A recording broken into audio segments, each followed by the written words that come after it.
Hello and welcome in. I am Spirit of Life Alchemy, and this is your full moon in Virgo. I forgot what it was then for a minute. Full moon in Virgo reading happening on the 7th. It's happening on the 7th of March 2023. So let's do some cards and see what the energies have to say about it. So we're going to use the Work Your Light cards and, as always, the wonderful, wonderful El Goliath deck. So let's see. What do we need to know for full moon in Virgo, happening on the 7th of March 2023? Messages from Spirit, please, for the collective.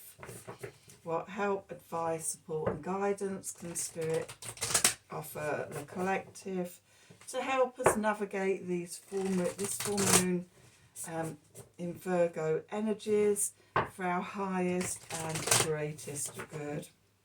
What do we need to know?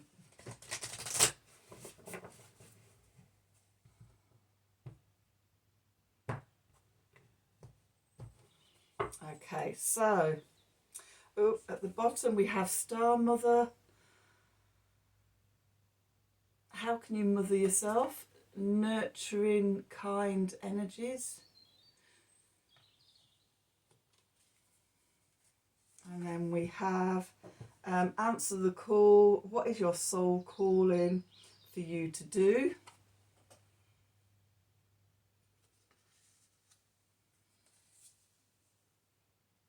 And the initiation.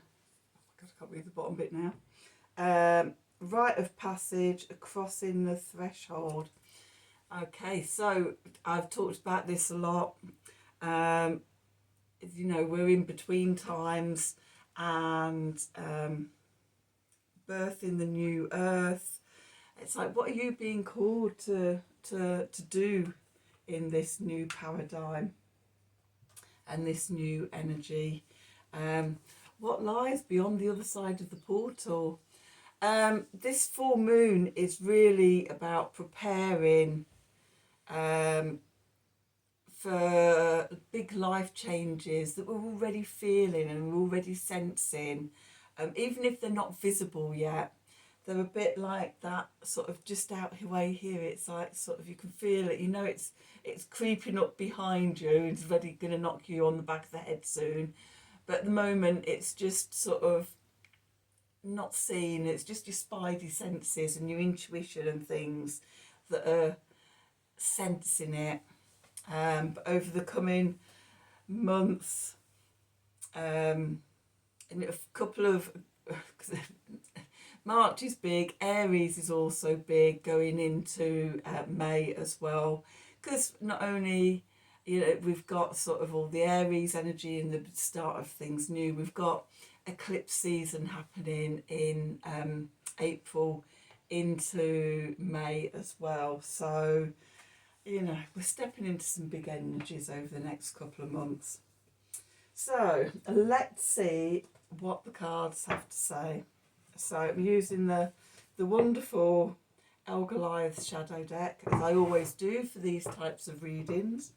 So let's see, what do we need to know for the full moon in Virgo, happening on the 7th of March 2023.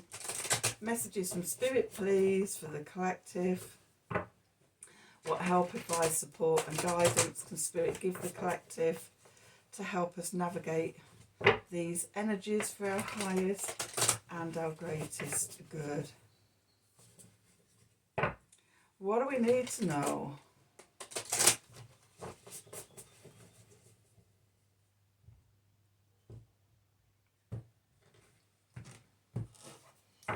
Let's see, where are we? Ace of Swords. In this morning's, no, yesterday morning's, depending when you read it, Monday morning's morning message, I was talking about truth coming out and truth be told and secrets being revealed, and here we are with the Ace of Swords in the middle. And we've got the Sacred Heart, the Heart of El Goliath, and the Emperor, the Ruling Father, and the Shadow Self, the Dark Inner Swamp. That's where the secrets are. With the Five of Pentacles, the Hardship Mountain.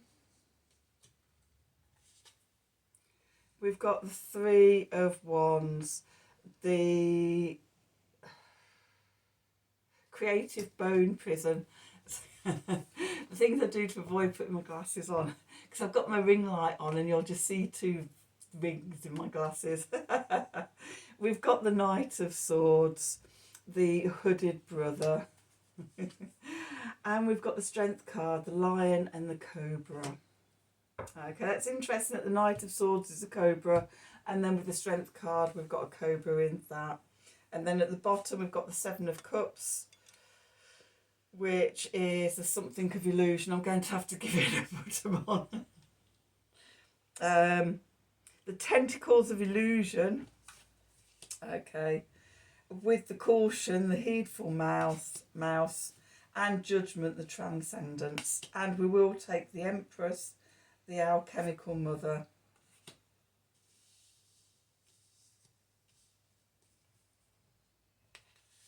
Okay, and the Death card, the Metamorphic Moth. And I will take the Nine of Wands actually, because the Darkness Before Dawn, again, that was something I was talking about, and I've just done the morning message reading for Monday the 6th. Okay. And the Ten of Cups, the Joy. We will stop there for the moment. Okay, so take those off now. Stay there. Oh, itchy nose. So where we find ourselves, there's secrets to be revealed. Okay, the truth coming out.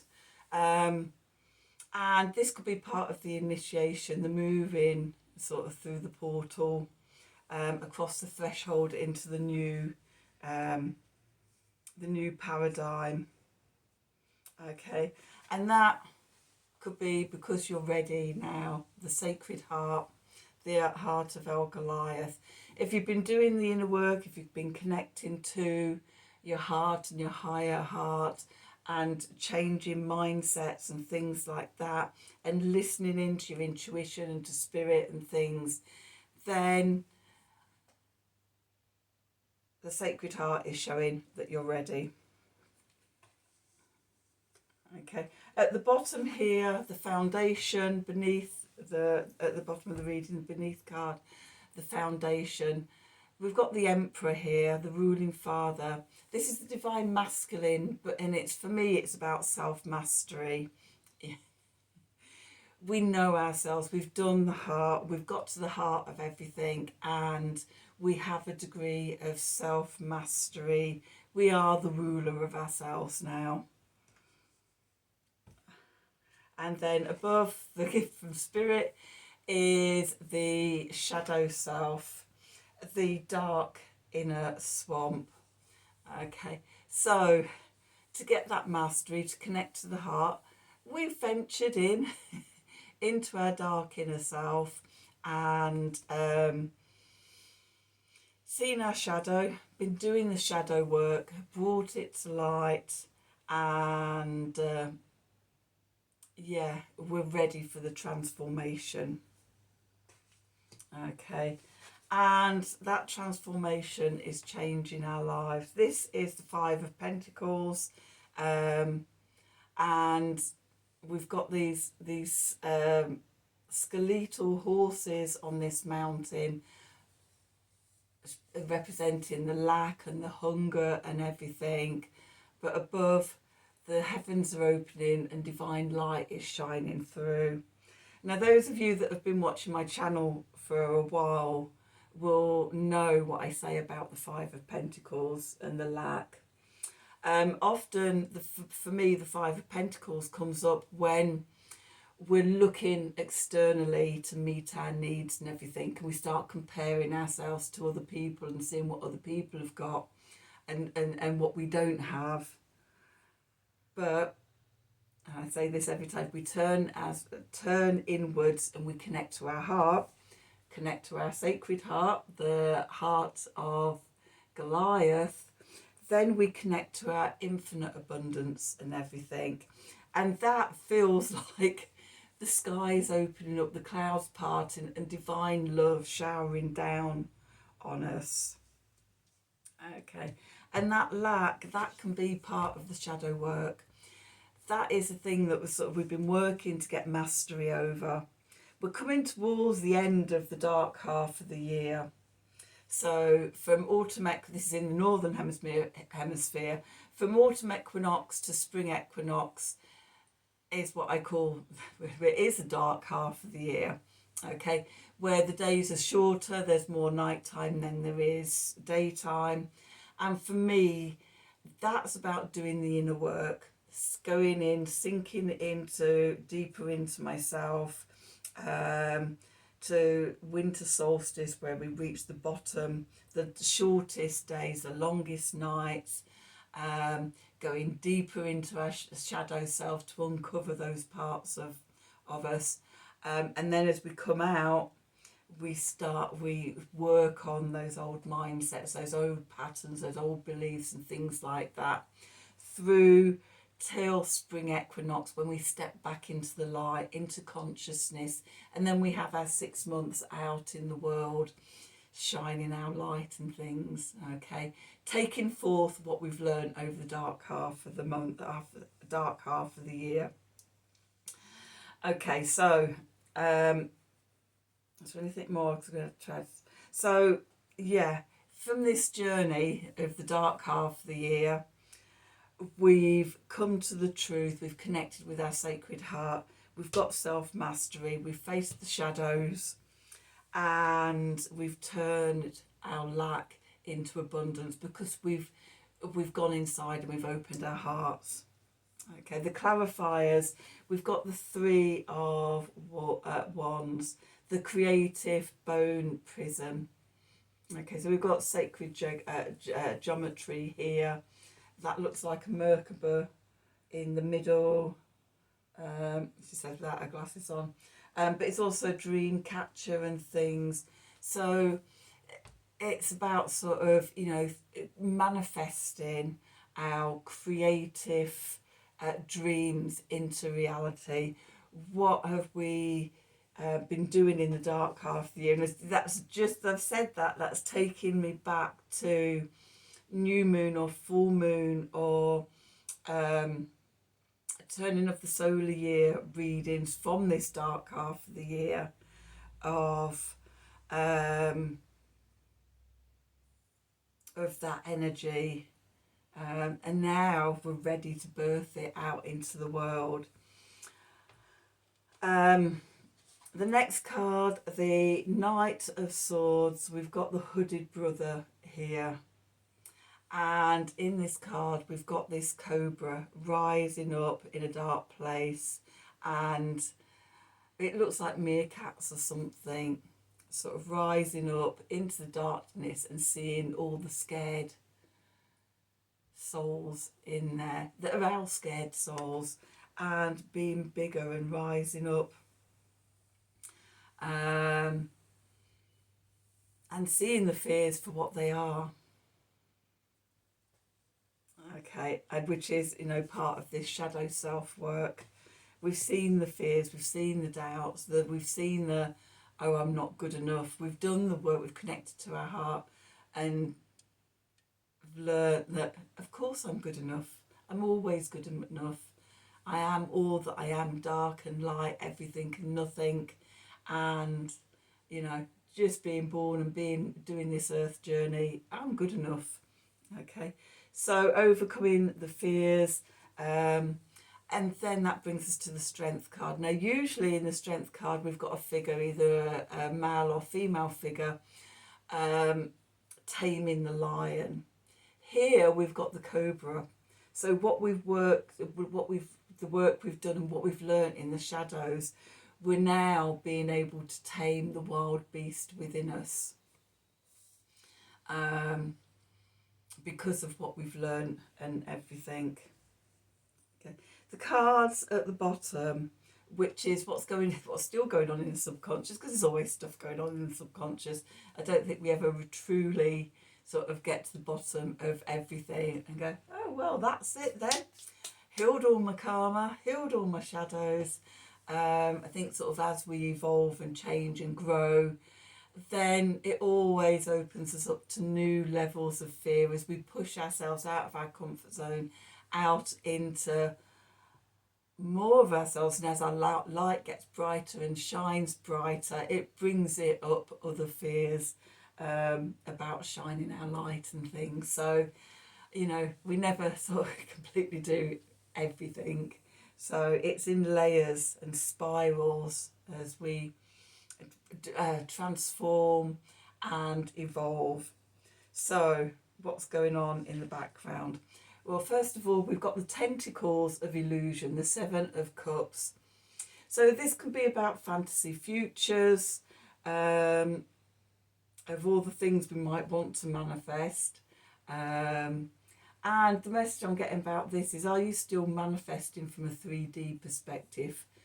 Are you still wanting to manifest the things that are important in the Pisces, the Pluto in Capricorn era, the financial stuff, the 3D stuff, or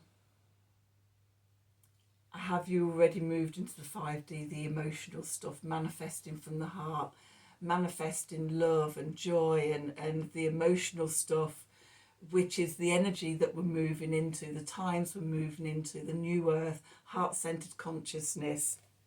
So that's the question to ask with that. And then we come to the caution, the heedful mouse, and we've got more dark forest, and we've got another snake, and we've got a little mouse that's just been on the little details, and then he's suddenly looked up and seen what a sticky situation he's in. Okay, so this is a message of treading carefully and go cautiously in case we trip ourselves up again, because often sort of, you know, what happens is we have a breakthrough and it's like, woo, yeah, great. And then something comes in to reveal our vulnerabilities in this new state or this new space, and it can make us run back to our comfort zone, or it can make us feel fearful and think we've made a mistake, and things like that. So this is a message to just go a bit cautious. Don't have to run out there going, oh, I made it. Okay, because, you know, things can trip you up and stuff. Next to that, we've got judgment, the transcendence, the bear breaking through the ice and coming up from below the surface of the water for air. And again, we've got the transcendence here above, shining down onto us. That breakthrough from the darkness. With them, we've got the Empress. So we've got the Emperor as a foundation energy, and just below the surface we have the Empress, the alchemical mother. Okay, so we've got the star mother up here, and I remember at winter solstice readings we had the Empress, which was the alchemical mother, and we had the Lovers coming out, which was the alchemical heart. And the reading was for the 3 months from winter solstice to spring equinox. Here we've got the Sacred Heart. We've been doing the work. Here we've got the Empress, the alchemical mother. How are you nurturing yourself? How are you creating the new? Okay, and stepping into that divine feminine energy.